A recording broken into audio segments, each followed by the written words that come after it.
അൽഹംദുലില്ലാഹ്, ഞാൻ ക്ലോക്ക് ടവറിന്റെ മുകളിലാണ് മക്കയിൽ. പരിശുദ്ധമായ മസ്ജിദുൽ ഹറാമിനെ ഇങ്ങനെ വീക്ഷിക്കാൻ കിട്ടുന്ന ഒരു അസുലഭ മുഹൂർത്തം. ഇതിന് കളമൊരുക്കിയത് എൻ്റെ സുഹൃത്ത് കുട്ടിമോനും പ്രിയപ്പെട്ട കൊണ്ടോട്ടിയിലെ അൻവറുമാണ്. അൻവർ ഇവിടെ ജോലിക്കാരനും കൂടിയാണ്. വളരെ സന്തോഷം. പരിശുദ്ധമായ കഅബാലയം ഇങ്ങനെ കാണാം മുകൾ ഭാഗത്തുനിന്ന്. അതുപോലെ സൊഫായും മർവായും തവാഫ് ചെയ്യുന്ന ആളുകളെ ഒരു ആകാശ വീക്ഷണം നടത്താൻ പറ്റി ഒരു പ്രത്യേകമായ ഇരിപ്പിടം ക്ലോക്ക് ടവറിൽ ഇരുന്നു കൊണ്ട് ചെയ്യാൻ സാധിക്കും. അൽഹംദുലില്ലാഹ്, ഞാനിവിടെ കണ്ട ഒരുപാട് സംഭവങ്ങളുണ്ട്. സൊഫ മർവ മുകൾ ഭാഗം നേർക്ക് നേരെ കാണും. പിന്നെ കഅബ തവാഫ് ചെയ്യുന്നത് ഒരു ഭാഗത്ത് നടക്കുമ്പോൾ അതിന്റെ മുകൾ ഭാഗത്ത് തവാഫുണ്ട്, വീൽ ചെയർ തവാഫുണ്ട്. പക്ഷെ ഞാൻ ഇതുവരെ അറിയാത്തതും കാണാത്തതും കേൾക്കാത്തതുമായ ഒരു തവാഫാണ്. ഈ മിനാരങ്ങൾക്ക് തൊട്ടു പിറകിലായി റോഡ് വഴി ബസ്സുകളിൽ രോഗികളും അതുപോലെ പ്രയാസപ്പെടുന്നവരായ ആളുകൾ പ്രത്യേക നിശ്ചയിച്ച ഫീസ് ഈടാക്കി അല്ലേ അവരെ തവാഫ് ചെയ്യിക്കുന്നൊരു സമ്പ്രദായമുണ്ട് എന്ന് മനസ്സിലാക്കുന്നു. അൽഹംദുലില്ലാഹ്, അങ്ങനെയുള്ള ആളുകൾക്ക് കൂടി ബസ്സിൽ തവാഫ് ചെയ്യാനുള്ള അവസരം അതുമാണ് ഇങ്ങനെ കണ്ടത്. ജീവിതത്തിൽ ആദ്യമായിട്ടാണ് ഈ ഒരു വിവരം തന്നെ എനിക്ക് കിട്ടുന്നത്.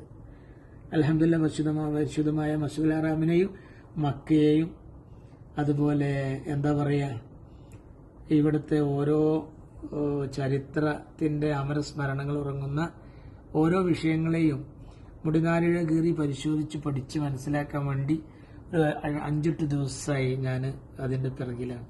അതിലേറ്റവും കൗതുകം തോന്നിയ ഒരു വിവരം ലഭ്യമാകുന്ന ഒരു പ്രത്യേകമായ സ്ഥാനമാണ് ക്ലോക്ക് ടവറിന്റെ മുകൾ ഭാഗം. കൊണ്ടോട്ടിക്കാരായ മലയാളി സുഹൃത്തുക്കൾ പ്രിയപ്പെട്ട കുട്ടിമോനും അൻവറും എന്നെ കൊണ്ട് എത്തിച്ചു. വളരെ സന്തോഷം.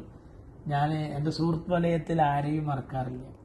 എന്നാൽ ജീവിതത്തിൽ ആരെ മറന്നാലും ഇവരെ രണ്ടാളെയും ഞാൻ പ്രത്യേകിച്ച് മറക്കൂല.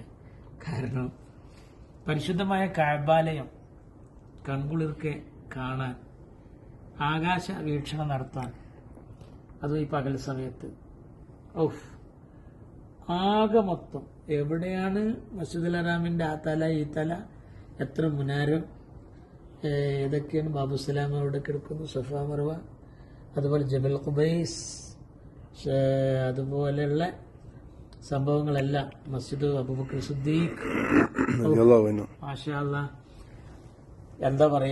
എന്താ പറയാ മുത്ത് നബി സല്ലല്ലാഹു അലൈഹി വസല്ലം തങ്ങളുടെ പാദസ്പർശമേറ്റ് പുളകിതമായ ഈ മണ്ണിൽ